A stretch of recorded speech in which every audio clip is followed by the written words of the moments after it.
reta de final do ano, muita gente ansioso, mas não dá para descuidar da saúde, né, gente?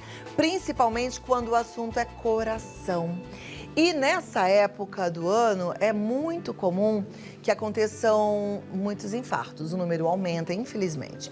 E para entender por que isso acontece e tirar as nossas dúvidas sobre a nossa saúde cardíaca, eu converso com a cardiologista intervencionista Fernanda Mangione. É via Skype, produção? Então vamos aqui para o Skype. A doutora já está me esperando. Seja muito bem-vinda. Boa tarde, doutora Fernanda. Como vai? Oi, Cláudia, boa tarde. Muito bem, obrigada pelo convite para falar desse tema tão importante. Eu fiquei impressionada quando eu dei uma olhadinha e vi que os números realmente eles ficam muito maiores nessa época do ano. As pessoas infartam mais numa época em que a gente deveria até, pelo contrário, estar mais em paz, mais descansado, já que a gente celebra essa data tão bonita que é o Natal, né? Com certeza, Cláudia, mas a gente vê nitidamente que não é isso que acontece, né? No fim de ano, parece que a nossa vida ela acaba ficando mais corrida, todo mundo correndo atrás do prejuízo do ano, tentando resolver todos os assuntos que deixou pendente para entrar no ano seguinte com as coisas resolvidas. Então, eu acho que os níveis de estresse nessa época, eles estão muito elevados, apesar de você ter razão, ser uma época muito gostosa, né? De a gente comemorar, estar junto com a família. Mas realmente a gente acaba ficando mais estressado nessa época. Verdade. A gente tem falado bastante com neuropsicólogos, com psicólogos, psiquiatras sobre gestão do estresse, mas do ponto de vista da cardiologia, o que é que de fato a gente pode fazer para evitar ter um infarto nessa época do ano? Perfeito. Então, o que a gente sabe, que está muito claro, é que o infarto está muito relacionado com alguns fatores de risco, né?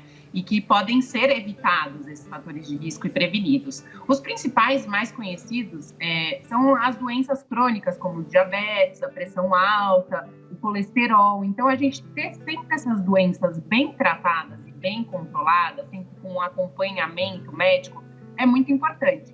E outros fatores que também são muito relevantes é a questão do tabagismo. A gente sabe que fumar aumenta muito o nosso risco de infarto, a obesidade, o sedentarismo e o estresse. São coisas que a gente também tem formas muito efetivas de controlar. Então, fazendo atividade física, cessando o tabagismo, fazendo coisas como vocês vão apresentar aí hoje no programa para controlar esses níveis elevados de estresse. Então, essa parte é muito importante. Perfeito. Algumas dessas coisas que você falou, a gente não consegue e não conquista da noite para o dia, né? Então, tem gente que está acima do peso, que já chegou mesmo na obesidade. Tem gente que ainda fuma, mesmo que tenha decidido agora, nesse exato momento, parar de fumar. A gente sabe que os prejuízos causados pelo tabagismo, eles não desaparecem da noite para o dia. Tem algo que a gente precisa, de repente, ficar atento para que, se acontecer um infarto, a gente não corra o risco do óbito? Sim, Cláudia, é perfeita, excelente a sua pergunta, porque eu acho que tem algumas coisas que tem que chamar muito a nossa atenção e fazer esse paciente que sentir esses sintomas correr para o pronto-socorro. Então, a gente sabe que o sintoma mais clássico do infarto é a dor no peito, né? E é uma dor que geralmente é uma dor em pressão ou pressão, mas ela pode ser de diversos tipos. E aí também pode vir acompanhada de uma falta de ar, de uma sudorese. Mas dados muito relevantes é que, principalmente as mulheres, elas não apresentam em 40% essa clássica dor no peito na hora do infarto. Então, o conselho que eu sempre dou é, caso você sinta uma coisa que nunca sentiu antes, viu que aquele sintoma não está normal, é sempre bom procurar um especialista, procurar o serviço médico mais próximo de casa para fazer uma avaliação, um eletrocardiograma, e em caso de dor no peito, nem pensar duas vezes, pode ir direto para o pronto-socorro mais próximo da sua casa. As pessoas ficam ainda com muito receio de sair de casa para ir ao pronto-socorro. Eu acho que hoje em dia nem tanto por conta da pandemia, mas assim será que eu vou à toa? Tá um trânsito caótico, será que eu vou realmente me deslocar? Vou chegar lá e não é nada, né? Eu queria saber, assim, existe algum número muito maior ou menor o número de alarme falso? As pessoas chegam mesmo e não é nada? Ou normalmente quando as pessoas chegam é alguma coisa?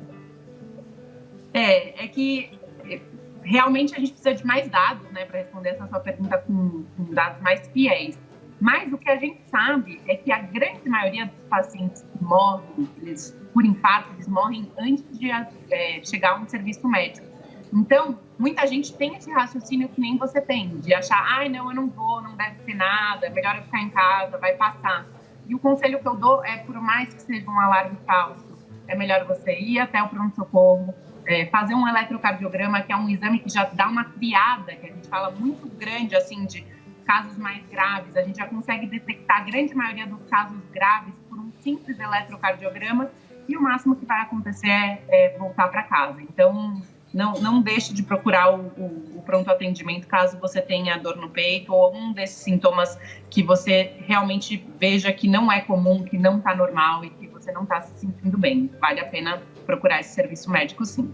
Perfeito. Então, o eletrocardiograma, na hora da dor, na hora desse desconforto, vai te ajudar aí nesse diagnóstico. Agora, doutora, tem gente que não faz exame já faz tempo, né? E a gente sabe também que o aumento do colesterol ruim, aumento de triglicéridos, isso tudo também é um fator de risco. Se a pessoa correr agora, assim, para passar no cardiologista, para fazer esses exames, ela consegue ficar mais tranquila se os exames estiverem normais? Ou mesmo com o exame normal, o risco é grande?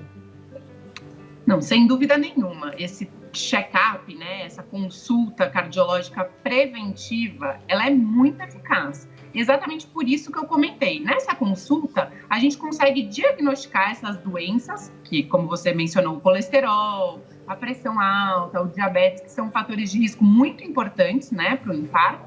E a gente consegue tratar adequadamente esses pacientes e dar orientações de como evitar o infarto. Então, dá para ficar tranquilo, sim. Agora, não dá para a gente prever com 100% de certeza que um paciente que tenha todos os exames normais não vai ter um infarto logo, né? Mas essa chance diminui absurdamente. Quando você tem os exames todos controlados, se cuida adequadamente, a chance de um infarto, ela diminui razoavelmente. Perfeito. Muito bom poder conversar contigo, entender um pouco melhor sobre os riscos que a gente corre, principalmente nessa época do final do ano. Quero agradecer a sua participação, desejar um lindo final do ano, um ótimo Natal e um bom começo de 2022.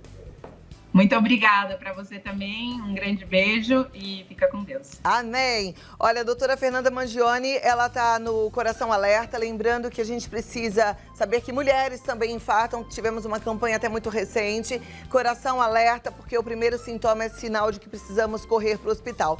E o SBHCI, que é a Sociedade Brasileira de Cardiologia, tá bom?